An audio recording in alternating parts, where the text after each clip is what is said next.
त्यो आज पनि इन्डियामा तपाईँले गयो भने त्यो मुद्रण भएको मूल्यमा 1 रुपैयाँ पनि घटाउँदैन। तर यो एसएनएस मार्टले मुद्रण भएको मूल्यमा 25% छुटमा दिइरहेको छ। 10% होइन, 5% होइन, 25 है, जो कसैले सोच्नु पनि सक्दैन। यो हो क्रान्ति। अर्को कुरा, त्यही भारतीय मुद्रण मूल्यमा हिजोको दिन के हुन्थ्यो भने 50 रुपैयाँ भारतीय रुपियाँको सामान 100 रुपैयाँ नेपालीमा बिक्री हुन्थ्यो। हामीले त्यो भारतीय मूल्यलाई नेपाली मूल्यमा मात्रै होइन, त्यसमा अर्को न्यूनतम 5% छुटबाट हामीले सुरु गरेको छौँ। कतिमा एउटामा एउटा फ्री छ है, कतिवटा सामानमा एउटामा एउटा फ्रीसम्म पनि छ। त्यो 5 त न्यूनतम हो। एउटा चिनीलाई छोडेर, चिनीलाई मात्रै हामीले सकेको छैन। चिनीमा अत्यधिक यो भन्सार लाग्यो। अहिले पनि चिनीलाई हामीले खरिद मूल्यमै दिइरहेछौँ, भनौँ न त्यो 82 रुपियाँमा दिइरहेछौँ। त्यति हो हामीले सक्ने भनेपछि। 81मा हामीलाई यो इम्पोर्टरहरूले दिन्छ, हाम्रो प्याकिङ चार्ज सबै लागेर 1 रुपियाँ खर्च, त्यही मूल्यमा हामी दिन्छौँ। हामीले सक्ने त्यति मात्रै हो कि नाफा नखाइदिने केही समयमा। बाँकी चाहिँ न्यूनतम 5%बाट सुरु गर्छु। 20, 25, 30 एउटामा एउटा फ्रीसम्म पनि दिएको छु। कहाँ थियो त हिजो? त्यो थियो त तपाईँलाई उभिने ठाउँ हुन्थेन है। कति रुपियाँ तपाईँसँग छ भने दिन्थ्यो, उसले खल्टीमा राख्थ्यो, तपाईँलाई 1 घन्टा कुराएर बस्ने पनि ठाउँ नदिएर तपाईँ एकदमै त्यहाँ पुरा लाइन लगाएर किन्नुहुन्थ्यो र कुनै छुट थिएन है। अब किन जाने त भन्ने कुरा हामीले ल्याए कि। अब त्यस्तै गरेर विविध क्षेत्र, त्यो बेलाको बडा हाकिम, कति त्यो बेला बडा हाकिम भए तापनि उहाँहरू एकदमै सामाजिक रूपमा भित्रसम्म भिजेर कसरी त्यो विभिन्न कहिले त्यो बेला औलो आउने, हैजा आउने, कस्तो महामारी हुन्थ्यो त्यो बेलामा, कसरी जुटेर उहाँले काम गर्नुहुन्थ्यो, कसरी धनगढीको त्यो सानो जनसङ्ख्यालाई बचाएर राख्नुभयो होइन। त्यसपछि खोपको सुरुवात भयो, अनेक कुराहरू छ, तथ्यहरू के। त्यसले गर्दाखेरि यो इतिहासतिर अलिकति म आग्रह के गर्छु भने अब दिनेश समूहलाई नै, दिनेश खबरलाई नै अब एउटा गोविदाई पनि धनगढीको भनौँ न एकदमै औलामा गनिने को व्यक्तित्व भन्नेमा उहाँ आफै आउनुहुन्छ, उहाँको बुवाहरू पनि हुन्छ। त्यसले गर्दाखेरि हामी एउटा मिलेर, खास गरी अब दिनेश खबर एउटा प्लेटफर्म भएर एउटा यसलाई खङ्गालेर उचित दस्तावेज बनाएर यसको वस्तुस्थिति चाहिँ हामीले बनाउन जरुरी छ जस्तो लाग्छ नारायणजी मलाई। अवश्य। अब त्यसपछि पिताजीले हालेको जग व्यवसायको, उहाँ जब सेवानिवृत्त हुनुभयो त्यसपछि मात्रै उहाँले त्यसलाई व्यवसायीकरण गर्नुभयो, नत्र त्यो निःशुल्क नै थियो विद्यार्थीहरूका सजिलोको लागि। अहिले त्यो 55 वर्ष अगाडि व्यवसायीकरणमा आएको तपाईँको व्यवसाय अहिले त एक किसिमको उचाइ प्राप्त गरेको छ। त्यो उचाइ प्राप्त गर्दाका अनुभवहरू पनि होला नि तपाईँहरूका? अब यो मैले चाहिँ व्यवसाय गर्छु भनेर कहिले पनि सोचेको थिएन। मेरो बुवाको पनि इन्टेन्सन के थियो भन्दाखेरि उहाँको कि यो व्यवसायमा जटिलता धेरै छ, तिमी एउटा शिक्षकको छोरा पनि हो होइन, र अलिकति पढेर केही टेक्निकल काम गर्नुपर्छ।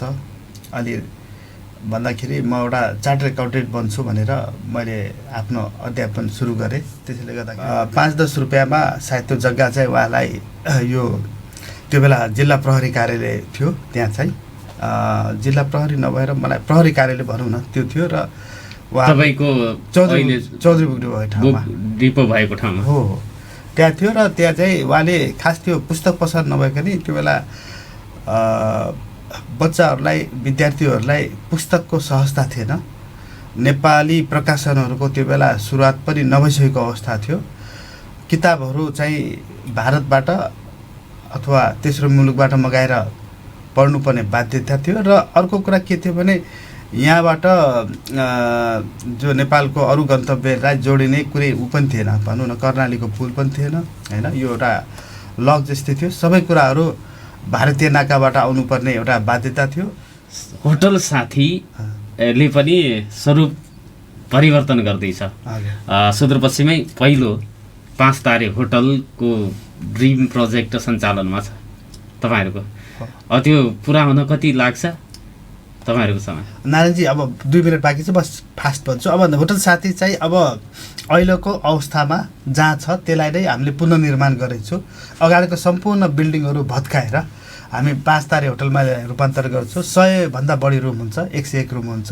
यसको मुख्य बजार भनेपछि हामीले भारतीय बजारलाई गरेको छु र हाई एन्ड कस्टमर। आजको दिनमा के छ भने धनगढीमा ठुलो कर्पोरेट हाउसहरू अनि ठुलो परामर्शदाता, ठुलो कन्सल्टेन्ट, ठुलो विज्ञ, ठुलो अफिसियल, ठुलो लेभलको राजनीति नआउन सक्ने एउटै मात्रै कारण के त भने त्यो उनीहरूले खोजेको होटलको सुविधा नपाउने। जस्तै मानसरोवरलाई पनि हामी धनगढी मार्फत गर्न सक्थे, तर उनीहरूले के हुन्छ भने मानसरोवरमा जाने मान्छेले न्यूनतम 4 तारे या 5 तारेको बसोबास खोज्छ कि। सुरुमा हामीले सफ्ट पिज्जा दिए, त्यसपछि धेरैले मन परायो, तर कतिले भने होइन क्रन्ची हुनु पर्यो भने। त्यसपछि त्यही पिज्जालाई हामीले क्रन्ची बनाए, क्रन्चीमा भने होइन यसमा सफ्ट हो। त्यसले गर्दाखेरि के रहेछ भने सबै मान्छेको स्वादहरू फरक फरक रहेछ। अब फरक फरक स्वाद भएपछि अब त्यो सबैलाई एक ठाउँमा ल्याउन धेरै चुनौतीको विषय छ। कसैलाई पिरो मनपर्ने, कसैलाई पिरो मन नपर्ने, कसैलाई चिनी नहाल्नु पर्ने। त्यसले गर्दाखेरि अब यो सबै चिजलाई अप्सनमा राखेर होइन के स्ट्यान्डर्ड रेसिपी दिने त्यसमा हामी एकदम दैनिक प्रयोगमा छु। अब म त कर्मचारी जहिले पनि भन्छु मिस्टेक गर्न नडराउनुहोस्, त्यो मिस्टेकबाट नै सही सिस्टम लागु हुन्छ। कुनै पनि सही सिस्टम र सही रेसिपी ल्याउनलाई प्रयोगबाट जानुपर्छ। त्यसले गर्दा हामी अहिले पनि प्रयोगको क्रममा छु। मोमो कस्तो दिने होइन, अब मान्छेलाई रसिलो मोमो मनपर्छ, तर रसिलो मोमोको पछाडि के छ भने त्यसमा छाला र बोसो धेरै प्रयोग हुन्छ जुन अनहाइजेनिक छ। नागरिक सवालबाट नारायण अवस्थीको हार्दिक नमस्कार एवं स्वागत छ आदरणीय श्रोता एवं दर्शकहरू। नागरिक सवालमा शनिबार बाहेक हप्ताको 6 दिन बिहान यही समयमा 8:30 बजीसम्म विविध प्रसङ्गमा विविध विषयवस्तुमा मैले संवाद गर्दै आइराखेको छु। र आजको नागरिक सवालमा मैले व्यवसायीका कुरा गर्नेछु र उहाँको एउटा लामो पारिवारिक इतिहासलाई पनि मैले उजागर गर्ने कोसिस गर्नेछु। शिक्षाको क्षेत्रमा, समाजसेवाको क्षेत्रमा व्यवसाय को सुरुवाती र त्यसको उत्थान को सन्दर्भमा कुराकानी गर्नको लागि मैले स्टुडियोमै निम्त्याएको छु धनगढीका एकजना युवा व्यवसायी, कुशल व्यवसायी सञ्जय कुमार चौधरीलाई। उहाँ नेपाल सरकारको सङ्घीय पर्यटन मन्त्रालय अन्तर्गतको पर्यटन विज्ञको रूपमा पनि हुनुहुन्छ। यसै गरी एसएनएस ग्रुपका उहाँ चाहिँ अध्यक्ष हुनुहुन्छ। एसएनएस ग्रुप अन्तर्गत विभिन्न उद्योगहरू, व्यवसायहरू अहिले सञ्चालनमा रहेका छन् र भर्खरै मात्रै उहाँले एसएनएस मार्टको सुरुवाती पनि गर्नुभएको छ। एसएनएस मार्टसम्म पुग्नेछौँ र उहाँको पारिवारिक एउटा इतिहासलाई पनि मैले जान्ने र तपाईँहरूलाई जानकारी दिने प्रयास गर्नेछु। उहाँको पिताजी सत्येन्द्रनाथ चौधरी हुनुहुन्छ र धनगढीमा सबभन्दा पहिलो स्कुल स्थापना गर्ने श्रेय उहाँलाई जान्छ। आजाद मिडिल स्कुल भनेर स्थापना भएको थियो र त्यो कहिले भएको थियो भनेर म उहाँसँग कुराकानी गर्नेछु। र सुदूरपश्चिमै भनौँ स्टेसनरी व्यवसायको सुरुवातकर्ता पनि उहाँको पिताजी नै हो र त्यो विरासतलाई उहाँले अझ अगाडि बढाइराख्नु भएको छ। व्यवसाय र व्यवसायीका कुरा सँगसँगै एउटा परिवारको सामाजिक क्षेत्रमा गरेको लगानीको पनि मैले चर्चा गर्ने प्रयास गर्नेछु। नागरिक सवालमा यहाँलाई हार्दिक स्वागत छ। धन्यवाद नारायणजी, धेरै धेरै धन्यवाद। बोला आराम हुनुहुन्छ? एकदम आराम।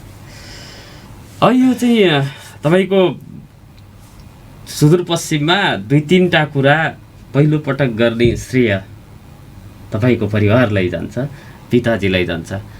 स्कुलकै सुरुवात चाहिँ गर्नुभएको रहेछ धनगढीमा, आजाद मिडिल स्कुल। पिताजीले भनेको त्यो स्कुल स्थापनाको संस्मरण छ तपाईँसँग? उहाँले भनेको संस्मरण मात्र नभएर मसँग सम्पूर्ण दस्तावेज छ। किनभने मेरो बुवाको चाहिँ एउटा राम्रो बानी के थियो भने उहाँले हरेक डकुमेन्ट्सहरूलाई राख्ने, एकदमै सम्बोधन गरेर राख्ने, जुन चाहिँ मैले पछिल्लो चरणमा पञ्चोदय स्कुलको म्यानेजमेन्टलाई पनि मैले बुझाएँ होइन। अब त्यो सबै दस्तावेज डकुमेन्टलाई मैले धेरै विस्तृत तरिकाले अध्ययन गर्ने क्रममा उहाँले चाहिँ 2016 सालमा, आजभन्दा करिब 62 कि 63 वर्ष अगाडि आजाद मिडल स्कुलको स्थापना गर्नुभएको थियो र 2-3 वर्ष आजाद मिडल स्कुल सञ्चालन गरिसकेपछि त्यसपछि त्यसलाई चाहिँ अलिकति विस्तृत रूपमा लग्यो र 2019 सालमा उहाँले प्राचार्य संस्थापक प्राचार्यको रूपमा पञ्चोदय स्कुलको सुरुवात गर्नुभएको थियो र त्यसपछि उहाँको अनवरत शिक्षामा के भन्ने संलग्नता भनौँ अर्को 25 वर्षमा चलिराख्यो र त्यसपछिको अवस्थामा उहाँले शिक्षा पेसाबाट पुस्तक सम्बन्धी एउटा व्यवसायमा पनि रूपान्तरण हुनुभयो र मैले त्यसलाई एकदम विस्तृत रूपमा अध्ययन गर्ने क्रममा अरू पनि धेरै कुराहरू पाएँ।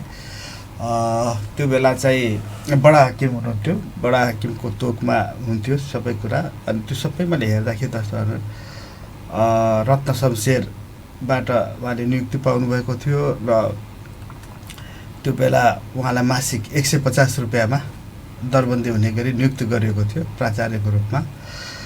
र त्यो स्कुल मैले अलिकति राम्रो हेर्दाखेरि धेरै ठुलो संरचना थियो। संरचना हुने क्रममा त्यो म्यानेजमेन्टले पछिको क्रममा त्यसलाई अलिकति 2 भाग गर्यो। अर्को भाग आज त्रिनगर स्कुलको नाममा पनि हामी स्मरण गर्न सक्छौँ। र उहाँको संलग्नता 2टै स्कुलमा थियो। उहाँ प्राचार्यको रूपमा उहाँको उदय चाहिँ पञ्चोदय स्कुलबाट भयो। आजाद मिडल स्कुललाई स्थापना गर्यो। त्यो आजाद मिडल स्कुलको नै एउटा विस्तृत संस्करण भन्दा पनि हुन्छ पञ्चोदयलाई, किनभने आजाद मिडल स्कुललाई अझ विस्तृत गर्ने र अझ ठुलो गर्ने र बढी स्टुडेन्टको क्षमतासहित गर्नलाई पञ्चोदय गर्यो। र उहाँले आफ्नो जीवनको अन्तिम समय त्रिनगर स्कुलको व्यवस्थापन समितिको अध्यक्ष भएर बिताउनु भयो। र एउटा रोचक प्रसङ्ग के छ भन्दाखेरि उहाँको मृत्यु पनि अन्तिम समय पनि उहाँले त्रिनगर स्कुलको व्यवस्थापन समितिको अध्यक्षता भएर हैन नयाँ म्यानेजमेन्ट कमिटीलाई उहाँले स्वागत गर्ने क्रममा नै उहाँको 81 त्यहाँ हार्ट एटेक भयो र उहाँ बेहोस भएर लड्नुभयो। अनि त्यो कुन बेला भन्दाखेरि नयाँ पुरानो व्यवस्थापन समितिमा पनि उहाँ अध्यक्ष नै हुन्थ्यो लगातार। फेरि उहाँले एउटा नयाँ कमिटीहरू गठन गर्नुभयो स्कुललाई अलिकति नयाँ आयाम नयाँ रूपमा लग्ने भनेर। र त्यो पहिलो बैठकमा उहाँले नयाँ कमिटीलाई एउटा स्वागत गर्ने क्रममा हुनुहुन्थ्यो, मन्तव्य दिने क्रममा थियो, त्यो त्रिनगर स्कुलको इतिहास भन्ने क्रममा हुनुहुन्थ्यो। त्यही क्रममा नै उहाँको मृत्यु हो। भन्दाखेरि उहाँले शिक्षाको क्षेत्रमा उहाँको उदयदेखि लिएर मृत्युसम्म उहाँले यही पञ्चोदय र त्रिनगर स्कुलको नै सेरोफेरोमा उहाँले आफ्नो जीवन व्यतीत गर्नुभएको मैले महसुस गरेँ। र जहाँसम्म चौधरी बुक डिपोको कुरा छ, मैले अलिकति स्मरण बुझ्दाखेरि यसमा मैले धेरै व्यक्तिहरूसँग कुरा पनि गरेँ, जसमा हाम्रो पुरानो दिग्गजमा शिवहरि मुडबरी सर हुन्छ जो अहिले नास्टमा हुन्छ। उहाँ पनि उहाँको एउटा विद्यार्थी। त्यस्तै गरेर मेरो ससुरा बुवा श्री पहिला पूर्व सांसद महेश्वर पाठकजी, उहाँ पनि उहाँको विद्यार्थी। त्यसपछि अब अस्ति भर्खर बित्नुभयो हाम्रो शिवरत्न उपाध्याय सर भयो। त्यसपछि यो सबै कुराहरू शिवरत्न सर त उहाँको एउटा सँगैको सहकर्मी हुनुहुन्थ्यो। त्यस्तै गरेर कोमल कोइराला दाई, यस्तो लगायत तमाम मान्छेहरूसँग कुरा गर्ने क्रममा त्यो एउटा मैले फरक विषय पाएँ। त्यो एउटा गुरुकुल जस्तै थियो एउटा आजाद मिडल स्कुल। र त्यो बेला यो पैसाको लेनदेन भन्दा पनि एउटा उहाँले स्थापना गरेको स्कुललाई चाहिने सबै व्यवस्थापन जो चाहिँ उनीहरूले गरिदिने विद्यार्थीको गार्जेनहरूले, विद्यार्थी पनि त्यही बस्ने। किनभने त्यो बेला धनगढीमा जङ्गलहरू थियो, थोरै टाढा जाने बाघ स्यालहरू भेटिने साँझको बेला। त्यस्तो अवस्था हुँदाखेरि जो पढ्न आए त्यही बस्ने, रेजिडेन्सियल जस्तै थियो। र त्यो स्कुललाई चाहिने तमाम सामानहरू चाहिँ जो चाहिँ विद्यार्थीको अभिभावकले गर्ने, साथै त्यसको संरक्षण चाहिँ बडा हाकिमले गर्ने। त्यसले गर्दाखेरि त्यो आजाद मिडल स्कुलको जो कम्पाउन्ड छ त्यो अहिलेको सिडिओ कार्यालयसँग जोडेको कारण पनि त्यही हो हैन। त्यो ताकि त्यो सहज होस् भनेर त्यो त्यही एउटा कम्पाउन्डभित्र नै त्यो सेरोफेरोमा नै प्रशासनिक कार्य हुन्थ्यो कैलालीको। र त्यही विद्यालय पनि त्यही हुन्थ्यो र धनगढी पनि त्यही थियो करिब त्यो बेलाको तत्कालीन धनगढी। र अहिलेको जिल्ला प्रशासन कार्यालय भएको हजुर त्यसको सेरोफेरो भयो होइन। त्यसको त्यहाँदेखि लिएर त्यसदेखि लिएर यो अहिलेको जिल्ला विकास समिति त्यसको एउटा सीमा जस्तै थियो र यतापट्टि जिल्ला प्रहरी कार्यालय भनौँ न त्यतिको सेरोफेरोमा धनगढी थियो र मान्छेलाई साँझ 5 बजेपछि यताबाट उता ओहोरदोहोर गर्न पनि सहज थिएन। त्यस्तो अवस्थाबाट उहाँले एउटा शिक्षा चाहिँ यहाँ सुरुवात गर्नुभयो र अहिले पनि मलाई एउटा के गर्व लाग्छ भने विभिन्न ठाउँमा जहाँ गए पनि जस्तै नर्विक हस्पिटलमा गएँ, डाक्टर यादव भट्टलाई भेटेँ, बुवा कुरा भन्ने बित्तिकै एकदमै उहाँ हुनुभयो, एक्साइटेड हुनुभयो। धेरै ठाउँमा जाँदाखेरि तपाईँ कहाँ धनगढीमा अनि मेरो नाम सोधेपछि अलिक गेस गरिहाल्ने, किनभने मेरो अनुहारमा अलिकति बुवाको पनि झलक देखिने हुनाले होइन, तपाईँ मार्सापको छोरा त होइन भनेर सोधिहाल्ने उहाँले। अनि म बुझिहाल्थेँ त्यति भन्ने बित्तिकै कि उहाँ पनि विद्यार्थी हो भनेर। त्यसैले गर्दाखेरि विभिन्न व्यक्तिसँग विभिन्न प्रसङ्गमा कुरा हुँदाखेरि धेरै कुराहरू थाहा पाउने मौका पाएँ र सबभन्दा बढी त त्यो दस्तावेजहरू अहिले पनि सबै बान्डुले सुरक्षित छ। उहाँले पाएको नियुक्तिहरू पनि मसँग छ, उहाँको करारहरू, उहाँले कति सुविधा पाउने, कति पारिश्रमिक पाउने, उहाँले के गर्ने, यहाँसम्म कि उहाँले नियुक्ति पाउँदाखेरिको स्कुलको जिन्सीहरू कति थियो, उहाँले छोड्दाखेरि कति, त्यो पुरा अभिलेख थियो, बडा राम्रो लाग्थ्यो त्यो हेर्दाखेरि। अब त्यो अवस्था थियो र जहाँसम्म चौधरी बुकडीको कुरा छ, मलाई जहाँसम्म लाग्छ 5-10 रुपियाँमा सायद त्यो जग्गा चाहिँ उहाँलाई यो त्यो बेला जिल्ला प्रहरी कार्यालय थियो, त्यहाँ चाहिँ जिल्ला प्रहरी नभएर मलाई प्रहरी कार्यालय भनौँ न त्यो थियो र तपाईँको चौधरी बुकडी भएको ठाउँमा डिपो भएको ठाउँमा हो त्यहाँ थियो। र त्यहाँ चाहिँ उहाँले खास त्यो पुस्तक पसल नभएकनि त्यो बेला बच्चाहरूलाई विद्यार्थीहरूलाई पुस्तकको सहजता थिएन। नेपाली प्रकाशनहरूको त्यो बेला सुरुवात पनि नभइसकेको अवस्था थियो। किताबहरू चाहिँ भारतबाट अथवा तेस्रो मुलुकबाट मगाएर पढ्नुपर्ने बाध्यता थियो। र अर्को कुरा के थियो भने यहाँबाट जो नेपालको अरू गन्तव्यलाई जोडिने कुनै ऊ पनि थिएन, भनौँ न कर्णालीको पुल पनि थिएन होइन, यो एउटा लक जस्तै थियो। सबै कुराहरू भारतीय नाकाबाट आउनुपर्ने एउटा बाध्यता थियो। अनि उहाँले चाहिँ वास्तव त्यो चौधरी बुकडीमा भएको ठाउँलाई पुस्तकालय भनेर स्थापना गर्नुभएको थियो ताकि विद्यार्थीलाई पढ्न सहज होस्। त्यो एउटा फ्री थियो, फ्रीमा पढ्न पाउने व्यवस्था गर्नुभएको थियो उहाँले सुरुमा। त्यसको आफू स्कुलमा हुन्जेलसम्म त्यसको उहाँले व्यवसायीकरण गर्नु भएन। जबसम्म स्कुलमा उहाँले अध्यापन गराइराख्नुभयो त्यहाँ चाहिँ त्यो त्यति बेलासम्म स्कुलको विद्यार्थीहरूलाई किताबहरू पाठ्य पुस्तकहरूको अभाव हुने र त्यहाँ निःशुल्क पढ्न पाउने त्यति मात्र होइन, विद्यार्थीबाट नै सञ्चालित थियो।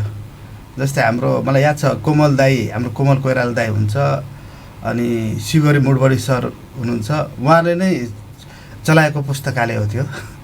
अनि उहाँले भन्नुहुन्छ त्यसपछि पढ्ने अनि रोटेसनमा एकजनाले त्यहाँ ड्युटी दिने, अनि ड्युटी भनेपछि यति मात्रै हेर्ने कि त्यो किताबहरू कुन किताब कहाँ छ भनेर विद्यार्थीले माग्यो भने दिने मात्रै हो। दिएर त्यो एउटा किसिमले के भने अब त्यो ड्युटी बोय जस्तै भोलिन्टियर ड्युटी बोय भन्ने हुन्थ्यो। त्यहाँ कुनै कर्मचारी भन्ने हुन्थेन, त्यो कर्मचारी भन्ने केही पनि थिएन। हरेक कुरा पढ्ने निःशुल्क अनि भोलिन्टियरी त्यहाँ खटिन्थ्यो भनेको त्यो अलग माहौल थियो। तर उहाँले स्कुलबाट रिटायर गरिसकेपछि होइन, त्यसपछि उहाँ र मेरो ग्याप ठुलो हो, 42 वर्ष ग्याप हो। त्यसले गर्दाखेरि अब अलिकति भनौँ न उहाँको इतिहास 62 वर्ष पहिला भए पनि मेरो म त्यो बेला जन्मिसकेको थिएन। झन्डै उहाँ रिटायर हुने क्रममा त मेरो बल्ल जन्म भयो होइन। अनि अब त्यो व्यवसाय जब रिटायर हुनुभयो, रिटायर भएपछि अब के गर्नुपर्छ भनेपछि त्यो बेला त्यसपछि चाहिँ त्यो बेला उहाँ रिटायर हुँदैछ, अलिकति पाठ्य पुस्तकहरू हल्का सहज पनि भइसकेको अवस्था थियो। जनक शिक्षा सामग्रीले के किताबहरू उत्पादन गर्थे, जसरी तसरी 6 दिन 7 दिन 8 दिन लगाएर किताबहरू पुग्थ्यो काठमाडौँबाट हिँडेको ट्रकहरू होइन। त्यो तपाईँको नेपालगञ्जबाट रुपेडिया त्यो डाइरेक्ट आउँथेन, त्यो चाहिँ फेरि नेपालगञ्ज गएर फेरि त्यो इन्डियाको नाका हुँदै होइन रुपेडियाबाट आउट हुने अनि गौरीफन्टाबाट इन हुँदै धनगढीमा पुग्थ्यो। त्यसपछि अलि सहजता भयो, नेपाल सरकारले पनि अलिकति लगानी गरिरहेको अवस्था थियो त्यो बेला। त्यसपछि उहाँले अलिकति आफ्नो पनि रिटायर पछिको केही छाक टार्नुपर्छ भनेर त्यो पुस्तकालयले उहाँले एउटा पुस्तक पसलमा रूपान्तरण गर्नुभयो, जसको नाम अहिले चाहिँ हामी चौधरी बुक डिपो भन्छौँ। अब त्यसको पुस्तकालयदेखिको उमेर त्यसलाई मापन गर्ने हो भने त्यो 60-62 वर्ष पुरानो हो, तर त्यसलाई व्यावसायिक रूपमा त्यो स्थापना भएको चाहिँ 55 वर्षको इतिहास भइसकेको छ। Chaudhary book depot. Azad middle school स्थापना हुने बेला धनगढीमा भाषा स्कुल चाहिँ थियो त्योभन्दा पहिला नै। तर त्यो भाषा स्कुलले मात्रै नपुगेर अब त्यो विद्यार्थीको चाप, भाषाको पढाइ अलि फरक हुन्थ्यो होला त्यति बेला। भाषा भन्ने बित्तिकै त्यो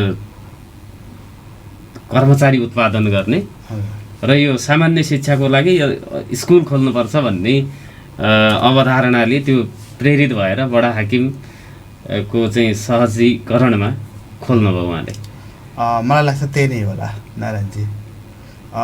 अब अलिकति त्यो आजाद मिडल स्कुल खोल्दाखेरि चाहिँ एउटा भनौँ न त्यो कम्युनिटी जस्तै स्कुल थियो, तर बडा हाकिमको संरक्षण पाइसकेको थिएन। तर त्यसलाई अलिकति शिक्षामा चाहिँ सुधार हुनुपर्छ, स्तर उन्नति हुनुपर्छ भनेर बडा हाकिमसँगको समन्वयमा त्यो आजाद मिडल स्कुललाई एउटा अलिकति व्यवस्थापन हुने गरी पञ्चोदय स्कुल नामाकरण गरेको त्यतिसम्म याद छ मलाई हैन। त्यो कुराहरू धेरैजनाको कुरामा अभिलेखको आधारमा अब मैले त के छ भने म आफै त्यो स्कुल स्थापना भएको भनौँ न झन्डै 2016मा स्थापना भयो भने 13-14 वर्षपछि त आफू जन्मेँ हैन। त्यसपछि अब मैले थाहा पाउने कुराहरू भनेको मेरो स्रोतहरू भनेपछि कि त त्यो कागजले हो जुन मसँग अहिले पनि सुरक्षित छ, कि त त्यो विभिन्न व्यक्तिहरू जसको माध्यमबाट मैले कुराकानी गरेर यो सबै कुराहरू थाहा पाएँ। अब त्यो सबै कुरा थाहा पाएको आधारमा मैले थाहा पाए अनुसार आजाद मिडल स्कुल नै पहिलो स्कुल हो र आजाद मिडल स्कुल पछि भाषा र पञ्चोदय स्कुल आएको भनेर मेरो संज्ञानमा आएको छ। अब भाषा स्कुल त 2004मा स्थापना होला। तर त्यो भाषा भनेको लोकसेवाको यो निजामती कर्मचारीहरू उत्पादन गर्न हुनसक्छ होला र यो साधारण धारा आएपछि त्यसमा अब यो अहिले जस्तो हामीले बोर्डिङ भन्ने चलन छ प्राइभेट स्कुल, त्यहीको कम्युनिटी बेसमा अलिक सबै भाषाहरूको सबै विषयवस्तु समेट्नुपर्छ भनेर चाहिँ खोल्नु मलाई के लाग्छ नारायणजी, अलिकति यसमा यो इन्ट्रेस्टिङ कुरा हो, एउटा इतिहासको कुरा पनि छ यसमा। अलिकति एकदमै विस्तृत अनुसन्धान भएर तथ्यपरक निकाल्न चाहिँ जरुरी छ जस्तै लाग्छ कि, किनभने स्कुलको पनि म्यानेजमेन्टहरू कन्फ्युज भइरहेको अलिकति अवस्था छ हैन। अब बुवा त्यहाँको संस्थापक प्राचार्य हो भन्ने कुरा पनि उनीहरू सुरुमा अलमल परेको अवस्था देखे। त्यसपछि तर उनीहरूले पुरा हेर्दाखेरि पछि उहाँले अब बोर्ड त बनाउनु पऱ्यो नि त, संस्थापक प्रिन्सिपल प्राचार्य भनेर मेरो बुवाको नाम लेखे त्यसपछि उनीहरूले। त्यसले गर्दाखेरि मलाई के लाग्यो भने यो कुरामा अलिकति अनुसन्धात्मक र विस्तृत, किनभने धनगढीको एउटा इतिहास के हो, धनगढीको एउटा उत्पत्ति कसरी भयो हैन, को व्यक्तिहरू थिए जसले चाहिँ धनगढीलाई एउटा यो अवस्थामा पुगाए। शिक्षाको क्षेत्रमा विविध क्षेत्रमा धेरै मान्छेहरू छन्, उहाँसँगै अरू व्यक्तित्वहरू पनि जोडिएका थिए होला नि। त्यो व्यक्तित्व पनि खोजीको पाटो हुनुपर्छ। जस्तै हाम्रो आदरणीय देवकान्त पन्त सर हैन, उहाँ हुनुहुन्थ्यो। त्यसपछि हाम्रो अहिले पनि हुनुहुन्छ शिवदत्त जोशीजी हैन, अहिले पनि जीवित हुनुहुन्छ। उहाँले पनि अब चिकित्साको क्षेत्रमा त्यो बेला डक्टर भनेको नै उहाँ हुनुहुन्थ्यो हैन। त्यस्तो छन्। अब अहिले पो ठिक छ आधुनिक युगमा एलोपेथिक प्रविधिहरू आएर विभिन्न हस्पिटलहरू धनगढी भाइब्रेन्ट भएको छ, अत्याधुनिक भएको छ र एकदमै चकाचक हुने क्रममा छ। तर त्यति बेलाको अवस्था भन्दाखेरि उहाँकै भरमा धनगढीको सबै चिकित्साहरू थियो। त्यसपछि शिक्षाको क्षेत्रमा मेरो बुवा लगायत देवकान्त सर, शिवरत्न उपाध्याय सरको एउटा उहाँहरूको एउटा ऊ थियो। त्यस्तै गरेर विविध क्षेत्र त्यो बेलाको बडा हाकिम कति त्यो बेला बडा हाकिम भए तापनि उहाँहरू एकदमै सामाजिक रूपमा भित्रसम्म भिजेर कसरी त्यो विभिन्न कहिले त्यो बेला औलो आउने, हैजा आउने, कस्तो महामारी हुन्थ्यो त्यो बेलामा, कसरी जुटेर उहाँले काम गर्नुहुन्थ्यो, कसरी धनगढीको त्यो सानो जनसङ्ख्यालाई बचाएर राख्नुभयो होइन। त्यसपछि खोपको सुरुवात भयो, अनेक कुराहरू छ, तथ्यहरू के। त्यसले गर्दाखेरि यो इतिहासतिर अलिकति म आग्रह के गर्छु भने अब दिनेश समूहलाई नै, दिनेश खबरलाई नै अब एउटा गोविदाई पनि धनगढीको भनौँ न एकदमै औँलामा गनिने को व्यक्तित्व भन्नेमा उहाँ आफै आउनुहुन्छ, उहाँको भुवाहरू पनि हुन्छ। त्यसले गर्दाखेरि हामी एउटा मिलेर, खास गरी अब दिनेश खबर एउटा प्लेटफर्म भएर एउटा यसलाई खङ्गालेर उचित दस्तावेज बनाएर यसको वस्तुस्थिति चाहिँ हामीले बनाउन जरुरी छ जस्तो लाग्छ नारायणजी मलाई। अवश्य। अब त्यसपछि पिताजीले हालेको जग व्यवसायको उहाँ जब सेवानिवृत्त हुनुभयो त्यसपछि मात्रै उहाँले त्यसलाई व्यवसायीकरण गर्नुभयो, नत्र त्यो निःशुल्क नै थियो विद्यार्थीहरूका सजिलोको लागि। अहिले त्यो 55 वर्ष अगाडि व्यवसायीकरणमा आएको तपाईँको व्यवसाय अहिले त एक किसिमको उचाइ प्राप्त गरेको छ। त्यो उचाइ प्राप्त गर्दाका अनुभवहरू पनि होला नि तपाईँहरूका। अब यो मैले चाहिँ व्यवसाय गर्छु भनेर कहिले पनि सोचेको थिएन। मेरो बुवाको पनि इन्टेन्सन के थियो भन्दाखेरि उहाँको कि यो व्यवसायमा जटिलता धेरै छ, तिमी एउटा शिक्षकको छोरा पनि हो होइन, र अलिकति पढेर केही टेक्निकल काम गर्नुपर्छ।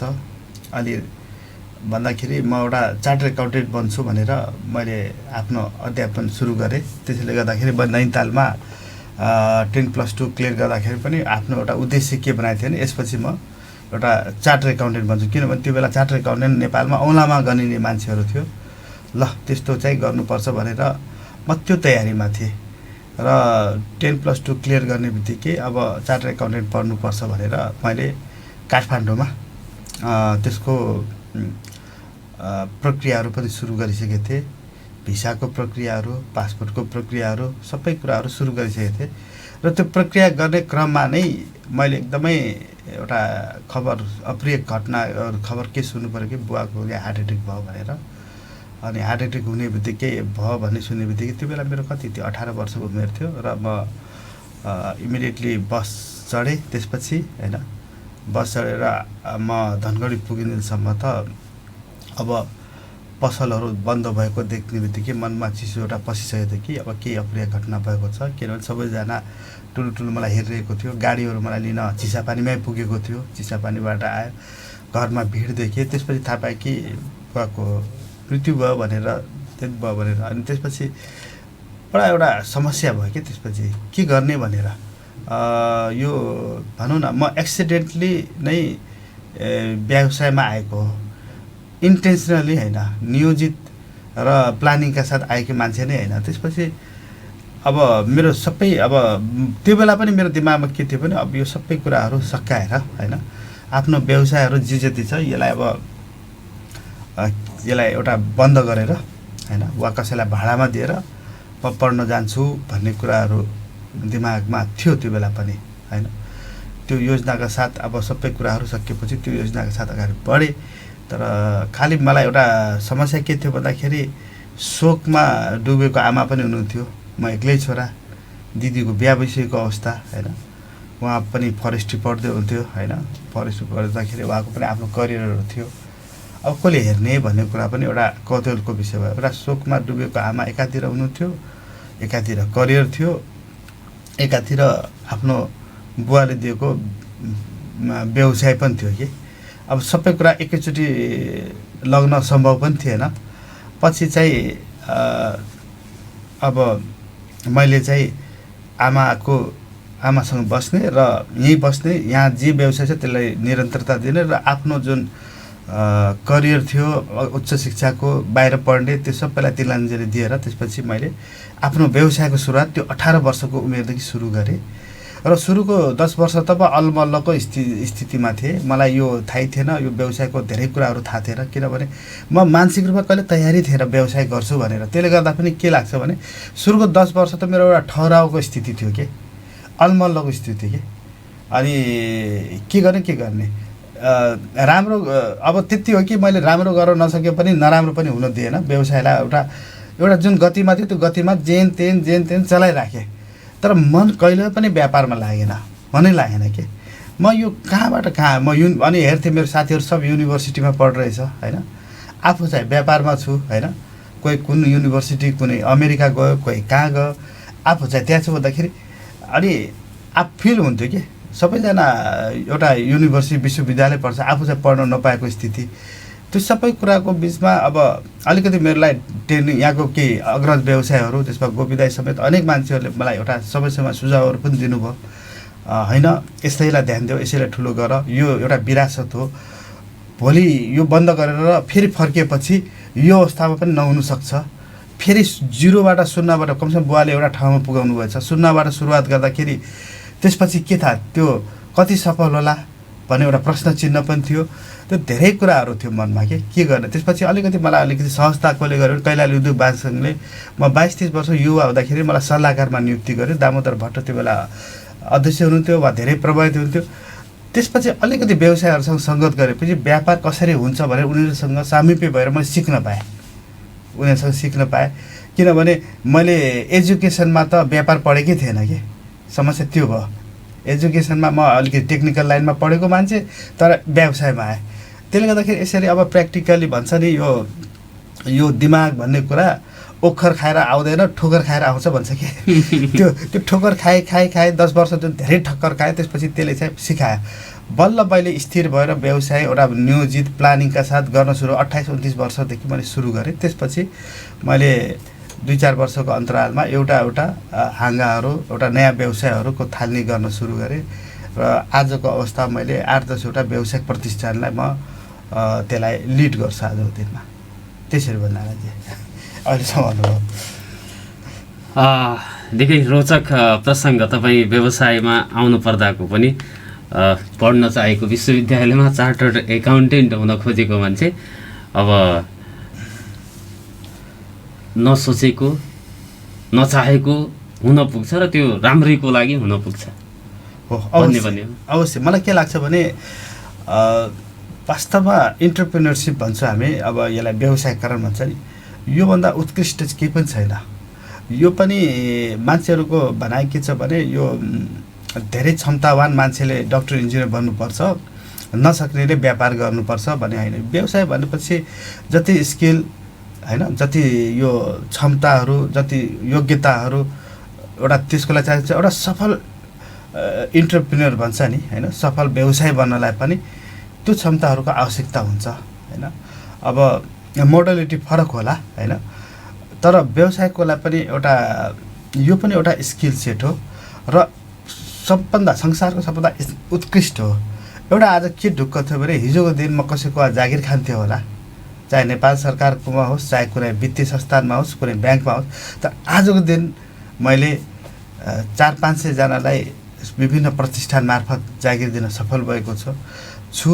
यसले के देखायो भन्दाखेरि हामीले धेरै रोजगारीको सृजना गर्न सफल भए यही व्यवसायको माध्यमबाट। समाजमा एउटा आर्थिक रूपान्तरण गर्न सके, इकोनोमिक साइकल भन्छ नि त्यो गर्न सके भन्दाखेरि मलाई एकदम धेरै ठुलो सन्तुष्टि छ कि हालाकि सुरुवातमा नचाहेको विषयवस्तु भए तापनि अहिले आएर जुन मैले एउटा मान सम्मान पाएँ, मान्छेहरूको माया पाएँ, स्नेह पाएँ, अपार स्नेह पाएको छु होइन। व्यावसायिक सफलता भएपछि मैले केही समाजसेवा पनि गर्न पाएँ, यसैबाट आर्जन गरेको पैसाले गर्न पाएँ। सायद जुन रूपमा मैले विगतमा समाज के कन्ट्रिब्युट गर्न सकेँ, मैले अक्सिजन प्लान्टमा पनि हाम्रो समूहले 20 लाख रुपियाँ डोनेसन गरेको थियो। कमसेकम त्यो चाहिँ मैले यो इन्टरप्रेन्योर नभए त म सक्थेन नि त्यो कुराहरू होइन। एउटा त्यसले गर्दाखेरि मलाई के लाग्छ, जे भयो धेरै राम्रो भयो। सायद आमा बुवाको आशीर्वाद थियो होइन। म त जहिले पनि भगवानको रूपमा आमा बुवालाई नै मान्छु होइन, र मन्दिरमा गए पनि उहाँलाई नै स्मरण गर्छु। मलाई के लाग्छ, उहाँको हात थियो मेरो टाउकोमा, उहाँको संरक्षण थियो। सायद उहाँको आशीर्वादले मेरो कुराहरू म स्थिर नभए पनि, फोकस नभए पनि, व्यवसायतिर रुचि नभए पनि अन्तमा यही व्यवसायले मलाई एउटा मुकामतिर पुगायो। यसमा म सन्तुष्ट छु नारायणजी। आदरणीय श्रोता, नागरिक सवालमा आज मैले कुराकानी गरिराखेको छु धनगढीका युवा व्यवसायी उद्योगी सञ्जय कुमार चौधरी। नेपाल पर्यटन तथा नागरिक उड्डयन मन्त्रालय अन्तर्गतको विज्ञ समूहमा पनि पर्यटन विज्ञको रूपमा उहाँ चाहिँ संलग्न हुनुहुन्छ। एसएनएस ग्रुपका अध्यक्ष हुनुहुन्छ र एसएनएस ग्रुप अन्तर्गत 5-7वटा चाहिँ प्रतिष्ठानहरू उहाँले चाहिँ व्यावसायिक संस्थानहरू सञ्चालन गरिराख्नु भएको छ र त्यसको माध्यमबाट 500-600 जना व्यक्तिहरूलाई रोजगारी पनि दिइराख्नु भएको छ। व्यवसायमा आउनु पर्दाको कुरा यहाँहरूले चाहिँ सुनिसक्नु भएको छ। छोटो व्यापारिक विश्राममा जान्छौँ र विश्रामपछि पुनः मैले उहाँसँग संवाद गर्नेछु। नागरिक सवाल दिनेश एफएमबाट सुन्दै गर्नु। पुनः स्वागत छ आदरणीय श्रोता नागरिक सवालमा युवा उद्यमी व्यवसायी सञ्जय कुमार चौधरीसँग मैले कुराकानी गरिराखेको छु। व्यवसायमा आउनु पर्दाको प्रसङ्ग पनि उहाँको रोचक छ। नचाहँदा नचाहँदै व्यवसायमा संलग्न हुनु परेको, त्यो पनि केवल 18 वर्षको उमेरमा। 16 वर्षमा नागरिकता पाइन्छ, 18 वर्षको उमेर अल्लारे उमेर नै हो। पढ्छु भन्ने हुटहुटीका माझ एउटा विश्वविद्यालयमा पढ्छु, त्यसपछि उच्च शिक्षा हासिल गरेर जागिर गरेर रमाउँछु भन्ने सोच थियो होला, तर त्यो मोडियो अकस्मात। र त्यो मोडिनुको पछाडिको अब अहिलेको स्थिति सुखद नै उहाँले अनुभूति गरिराखेका छ। हामीले हेर्दाखेरि पनि त्यो 500-700 व्यक्तिले प्रत्यक्ष रोजगारी पाउने, वातावरण सृजना हुने र आर्थिक गतिविधि सँगसँगै अब त्यो आर्थिक गतिविधि बढ्नु सँगसँगै हरेक समुदाय अथवा समाज राष्ट्रलाई नै त्यसले योगदान दिन्छ। यो कुरामा जोडिनु सौभाग्यको विषय हो। अब यहाँले चाहिँ अब 5-7वटा व्यावसायिक फर्ममा संलग्न हुनुहुन्छ। यहाँ यो चितवनदेखि धनगढीसम्म चाहिँ छन् तपाईँको। यीमध्ये मैले अब पूजा कापी उद्योग चितवनमा रहेको छ, SNS overseas, SK international, hotel Saathi, त्यसलाई अहिले पुनर्निर्माणको चरणमा हुनुहुन्छ। म यो विषयमा पनि कुराकानी गर्नेछु। सिद्धार्थ अवश्य फ्रेस भयो, एसएनएस मार्ट र एसएनएस क्याफे। यो पछिल्लो चरणमा एउटा बढाउँदै जानुपर्छ व्यवसायका विविध हाँगाहरू, अनि फरक ढङ्गले त्यही कुरालाई पनि फरक ढङ्गले पस्कियो भने आकर्षण बढ्छ भन्ने लागेर एसएनएस मार्टको कन्सेप्ट आयो यहाँको दिमागमा। एसएनएस मार्टमा विभिन्न कारणले पनि हो। एउटा त अब जस्तै यसमा एउटा मेरो अर्को पनि छुट्टै प्रतिष्ठान आठराई पब्लिकेसन, म पब्लिकेसनको एउटा समूहको अध्यक्ष पनि हो काठमाडौँमा। यो फर्स्ट लकडाउनमा के भन्दाखेरि मेरो होटल शैक्षिक सम्बन्धी सबै व्यवसाय हुनाले शैक्षिक प्रतिष्ठानहरू बन्द भएको अवस्था, कोभिडले गर्दाखेरि होटल पनि सबै बन्द गर्दाखेरि 2-3 महिना त म अलमल्ल परेँ, बेरोजगार भइहालेँ कि। मसँग आबद्ध सबै व्यक्ति पनि बेरोजगार, आफू पनि बेरोजगार भयो। किन भन्दाखेरि शैक्षिक प्रतिष्ठान बन्द भयो भन्दाखेरि हाम्रो किताब पनि छाप्न बन्द भयो, किताबको मुद्रण बन्द भयो, त्यसपछि कपीको उत्पादन बन्द भयो, साथी होटल लगभग सबै एउटा केही रुमहरू छोडेर सबै बन्द भयो। चौधरी बुक डिपोमा हुने जुन बिक्री व्यवसाय छ त्यो पनि लगभग नगर्ने बेला सबै व्यवसायहरू एकैचोटि बन्द हुँदाखेरि दिमागमा के आयो भने मैले अब व्यवसायलाई अलिकति परिमार्जित गर्नुपर्छ र केही व्यवसाय यस्तो हुनुपर्छ कि जुनसुकै अवस्थामा पनि त्यो व्यवसाय चलायमान भइराखोस्। कमसेकम मसँग आबद्ध भएको कर्मचारीको तलबसम्म पनि जो हुन सक्यो भने राम्रो हुन्थ्यो भन्दाखेरि त्यसपछि मलाई के लाग्यो भने यो उपभोग्य सामग्रीहरू, दैनिक आवश्यकताको सामग्रीहरू, यसलाई पनि एउटा व्यवस्थित तरिकाले एउटा व्यवसाय सञ्चालन गर्नुपर्छ भनेर मार्टको अवधारणा आयो। र म त के भन्छु भने यहाँ धेरैले भन्छ मार्ट सञ्चालन गरेर हामीले यहाँको व्यवसायसँग कम्पिटिसन गरिरहेछु, त्यो होइन। यो भनेपछि यो मार्ट र डिपार्टमेन्टल स्टोरले एउटा क्रान्ति ल्याएको छ, आर्थिक क्रान्ति ल्याएको छ। एउटा कुरा के राम्रो बुझ्नु पऱ्यो भने नारायण सर, हिजोको दिन हाम्रो दैनिक उपभोग्य सामग्रीको ठुलो सङ्ख्यामा होइन त्यसको खरिद गर्ने केन्द्रबिन्दु धनगढी होइन नि, कि पलिया, गौरीफन्टा भारतको विभिन्न सहर थिए। मलाई राम्रै याद छ, मान्छेहरू लखनऊ गाडी रिजर्भ गरेर जान्छन् होइन, अलिकति त्यो सहरको मनोरञ्जन गर्ने तर ठुलो सपिङ गरेर आउने होइन। सपिङको केन्द्रबिन्दु त गौरीफन्टा, पलिया र यो ठुलो सहर बरेली छुटाएँ मैले, बरेली, लखनऊ होइन। अझ टाढा जान सक्ने दिल्ली, यो हो नि सपिङको ठाउँ त। धनगढी कहाँ थियो त मलाई भन्नुहोस् त, थिएन नि। मैले विगतको दिनमा मैले अलिकति याद गर्दाखेरि आफ्नै कालको याद गर्छु, भाँडाकुँडा पसल एउटा दुईवटा थियो, कहाँ थियो त, थिएन नि होइन। अनि यो किराना पसलहरू अब फाटोफुट्ट बाहेक व्यवस्थित खाले कहाँ थियो त। धोती किन्न गौरी फन्टा, साडी किन्न गौरी फन्टा, अनि रासन किन्न गौरी फन्टा, सबै यस्तो भइसकेको थियो कि नेपालमा उत्पादित हुने सामान पनि जस्तै लिरिलहरू यी पनि गौरी फन्टाको व्यापारीले नेपाल धनगढीबाट किनेर गौरी फन्टाको पसलमा बिक्री वितरण गर्थे। मान्छे निर्वाध रूपमा किन्थे।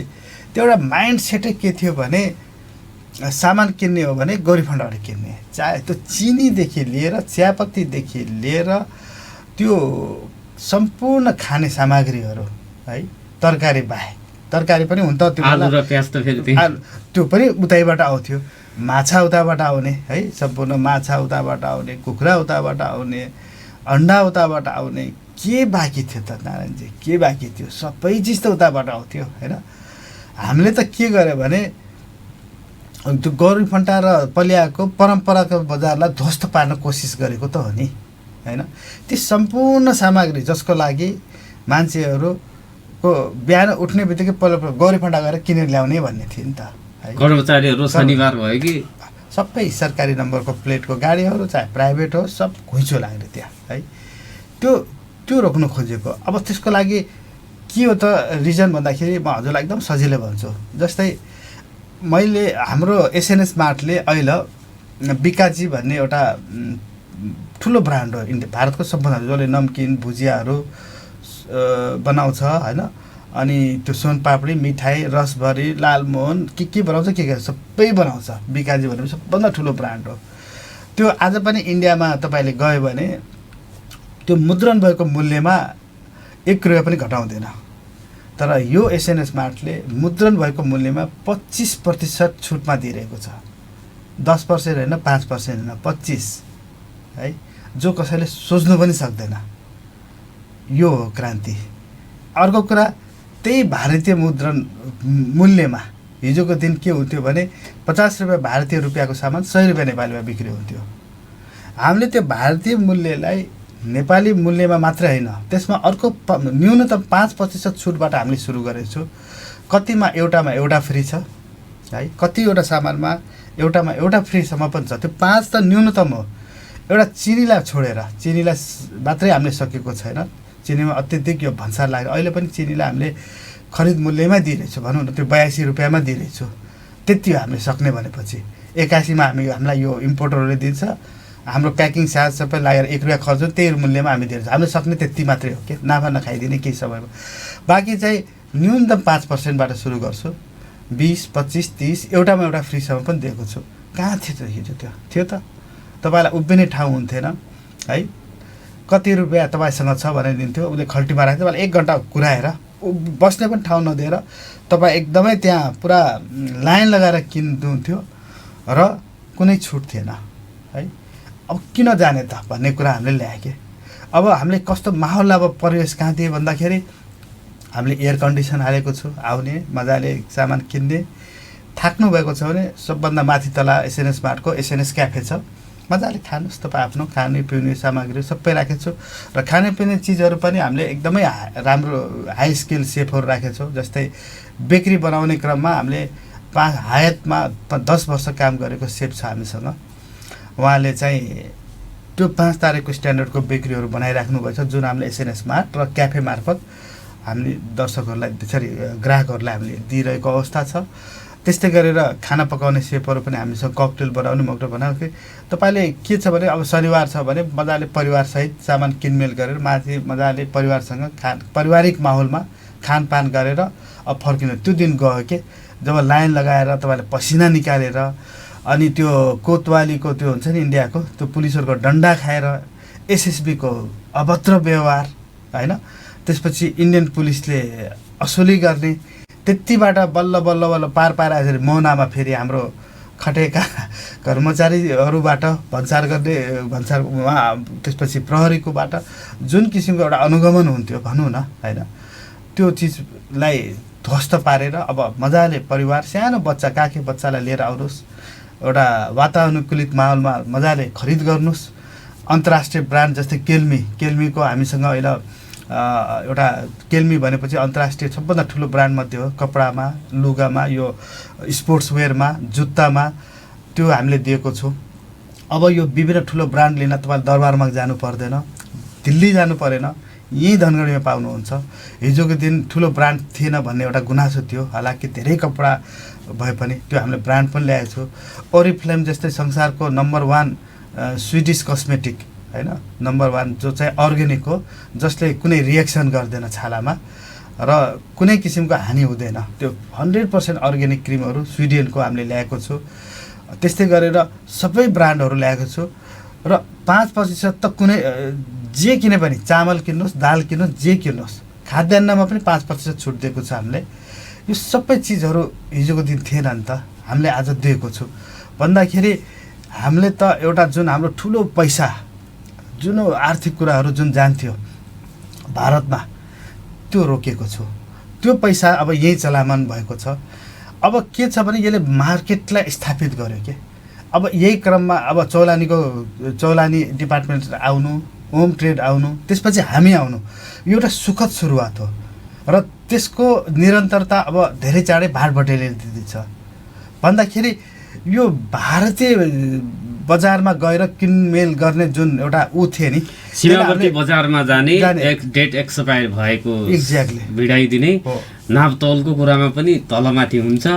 अब बार्गेनिङ भन्ने कुरा हुँदैन, बोली भाषाका कुराहरू धेरै हुन्छ। कठिनाइ त निकै, सीमा कट्ने बित्तिकै त कठिनाइ। अब हाम्रोमा त के छ भने कुनै पनि तपाईँ कम्प्लेन छ भने तपाईँ चेन्ज गर्नुहोस्, बदलिनुहोस् हैन। हामी एकदम सजग छु डेट एक्सपायरीमा हैन। त्यो देशभर नजिक आएपछि 1 मा 1 फ्री दिएर पनि हामी त्यसलाई गर्छु र कम्पनीहरूले त्यसलाई फिर्ता लिएर जान्छ डेट एक्सपायर हुने बित्तिकै। त्यो चिज त थिएन नि हिजो, कहाँ गुनासो गर्ने ल भन्नुहोस् त। घरमा बल्ल धक्का खाएर घरमा आउँदाखेरि चियापत्ती पनि डेट एक्सपायर, यसको पनि र 50%सम्म त डेटै हुन्थेन। कति ग्राहकलाई त यही पनि थाहा हुन्थेन कि मेरो सामान डेट एक्सपायर भएको छ हैन। अनि ट्रेडमार्क नभएको आधिकारिक कम्पनीको चाहिँ उत्पादन हो कि होइन भन्ने कुराको पनि त अब विषाक्त सामग्री ल्याए पनि खान बाध्य थियो, त्यो स्थिति थियो के। त्यो कुराहरू चाहिँ धनगढीमा हामी जस्तो मार्टहरू, डिपार्टमेन्ट स्टोरले त्यो कुरालाई बदलिएको छ। र आज हेर्नुहोस् कतिवटा यो ग्रोसरी सपहरू भएको छ, कतिवटा भाँडाकुँडा, कतिवटा कपडा विस्तार भएको छ, कपडा पसलको लाइन लगाएर विस्तार। हिजोको दिन त तपाईँको रेडिमेड कपडा र चाइनिज कपडा बाहेक जुन यो साडीको पसलहरू होइन, सलवार कुर्ताको पसल कहाँ देखिन्थ्यो त? यो सबै तपाईँको गोरीफन्टाको केन्द्रबिन्दु थियो। यो सबै चिजहरू रूपान्तरण। त्यसैले म के भन्छु भने यो व्यावसायिक मात्र होइन, सामाजिक रूपान्तरण पनि भएको छ, आर्थिक पनि भएको छ, धेरै कुराहरू भएको छ। यसले चाहिँ समाजमा यति ठुलो योगदान पुगाएको छ कि जुन यहाँको पैसा यहीँ रहेको छ, हाम्रो जुन निर्भरता थियो विदेशी बजारमा र कम गुणस्तरको ल्याउने, त्यो सबै कुराहरू त रोकेको छ नि त। हामीले यसरी एउटा सकारात्मक रूपमा पनि सोच्नुपर्छ यो कुराहरूलाई। खाद्य वस्तुहरू यहीँ उत्पादन भइरहेको छ, यहीँको हामी खाइरहेछौँ। अब चाहिँ हिजो जस्तै विषाक्त सामग्रीहरू खान बाध्य छैन भनौँ न। 100% नभए पनि 90% त हामीले त्यसलाई गरेको छौँ नि त। 8-10% त अपवादको रूपमा रहिरहेको छ। एसएनएस मार्टमा किन जाने भनेपछि पुस्तक किन्न पनि जाने, हजुर, कपडा किन्न पनि जाने, उपभोग्य वस्तु किन्न पनि जाने, कफीदेखि लिएर अब अन्य तपाईँको क्याफेमा हजुर यसलाई यसरी भात खान पनि मिल्छ। हो, एकदम मिल्छ। यो कस्तो भने एसएनएस मार्ट भनेपछि चौधरी बुक डिपोको विस्तृत संस्करण मात्रै हो। यसलाई यसरी पनि बुझ्नु, पुरानो चौधरी बुक डिपो नयाँ स्वरूपमा आएको भन्छ नि, old wine in new bottle भन्छ कि होइन। ओल्ड भ्यालु त वाइनकै छ नि, वाइनको जति पुरानो र मदिरा भयो त्यति त्यसको के भन्छ हुन्छ, बोतल मात्र नयाँ भएको भन्दाखेरि चौधरी बुक डिपो एउटा नयाँ संस्करणमा आएको छ। बढी सेवामुखी भइरहेछ। हिजोको जुन हाम्रो परम्परागत थियो नि, किताब बेच्ने, स्टेसनरी बेच्ने, स्पोर्ट्सको सामान, त्यो त हिजोको दिनलाई झन् अझ हामीले व्यापकता दिएको छु। अब तपाईँले त्यति बेला पनि काउन्टरमा उभिनु पर्थ्यो, तपाईँको कर्मचारीहरूले यो ल्याउँथ्यो, यो भएन अर्को भन्ने थियो। अब ग्राहक आफै हुन्छ। अब हामीले के गर्दैछौँ भने चिल्ड्रेन मार्ट र बुक मार्ट पनि थप्दैछु त्यहीभित्र। बुक मार्ट भनेपछि कस्तो थियो भने हिजोको दिन काउन्टरमा उभिएर यो किताब ल्याऊ त्यो किताब ल्याऊ भन्ने स्थिति, अब हामीले बुक मार्ट खोलिदिएछौँ। बुक मार्ट भएपछि तपाईँ मजाले चिया कफी खाएर एयर कन्डिसनमा मजाले सोफामा बसेर इन्टरनेट चलाएर आरामले तपाईँ किताब किन्नुहोस् होइन, रोजेर किन्नुहोस्। तपाईँको किनमेल सकेपछि काउन्टरमा दिनुहोस्, उसले तपाईँको बिलिङ गर्छ, तपाईँ लिएर जानुहोस्।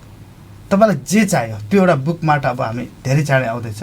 सँगसँगै चिल्ड्रेन मार्ट भन्दाखेरि बच्चाहरूले पनि इन्जोय गर्ने एउटा हामी भेन्यू बनाउँदैछौँ। मार्टमा आएपछि आमा बुवाले सपिङ गर्छ र बच्चा त्यहाँ आएर उसले आफ्नो मनोरञ्जन गर्छ।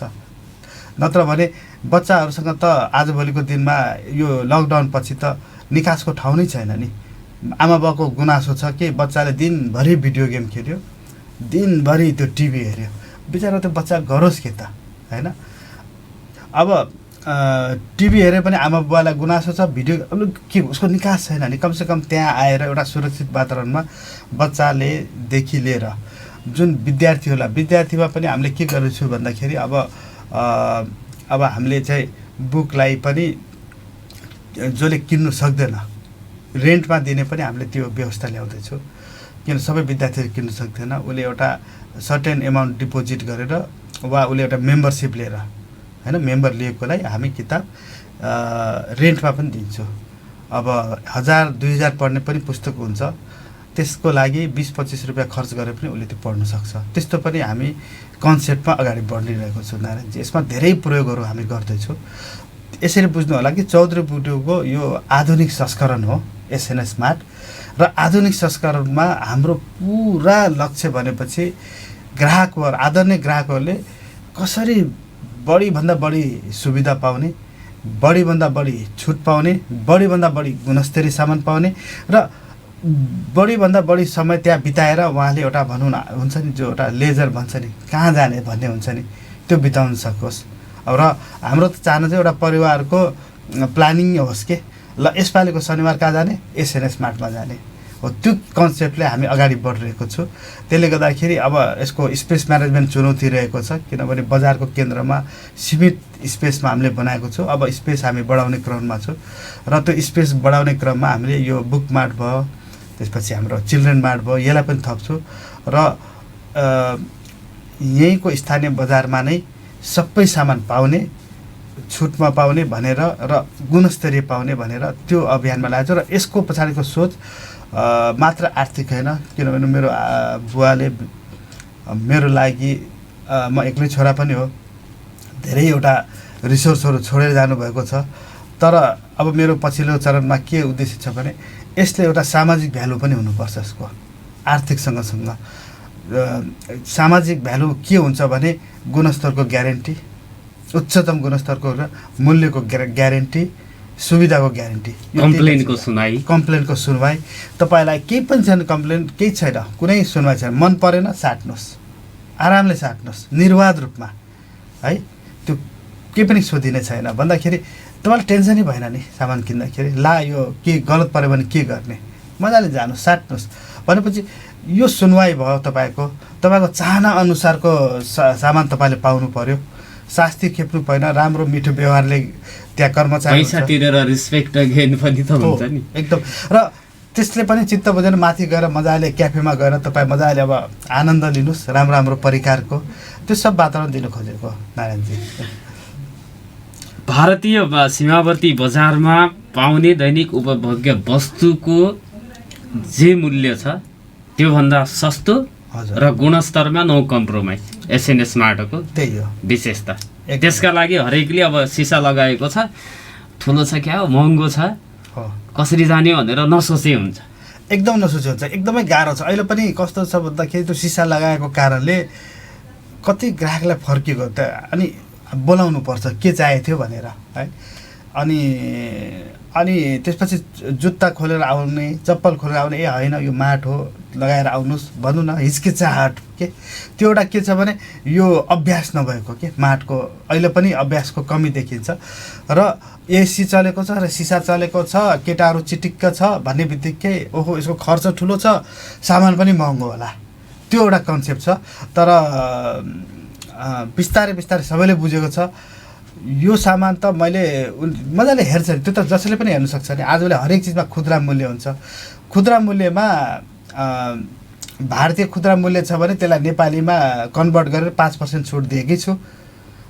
र अब चाहिँ हाम्रो कोसिस अर्को के छ भने हाम्रो धेरै जसो कम्पनीहरूलाई एजेन्सीलाई हामी के भन्छौँ, तपाईँ नेपाली अङ्कित दिनुहोस् भनेर, किन त झुक्किन्छ भनेर। अब त्यही क्रममा धेरै कम्पनीहरू अब नेपाली प्राइसमा पनि आउँछ। र बाँकी त मैले अघि पनि भने त्यसलाई मैले पटक पटक भन्नै पर्दैन होइन। 5, 10, 20 मात्र होइन, एउटामा एउटा छुट पनि छ के, त्यस्तो चिज पनि दिएको छु हामीले। त्यसले गर्दाखेरि एउटा के छ भन्दाखेरि सामान किनेर मैले आफ्नो पैसाको पूर्ण सदुपयोग गरेँ भनेर अब सबैजना ढुक्क भयो हुन्छ। एसएनएस क्याफे के पाउँछ? क्याफे भनेर अब कफी पिउने, चिया पिउने, त्यस्तै त्यस्तै छ। बेकरी प्लस खानाका परिकारहरू कस्ता कस्ता पाउँछ अरे? एसएनएस क्याफेमा अहिले पनि हाम्रो प्रयोगको क्रम जारी छ।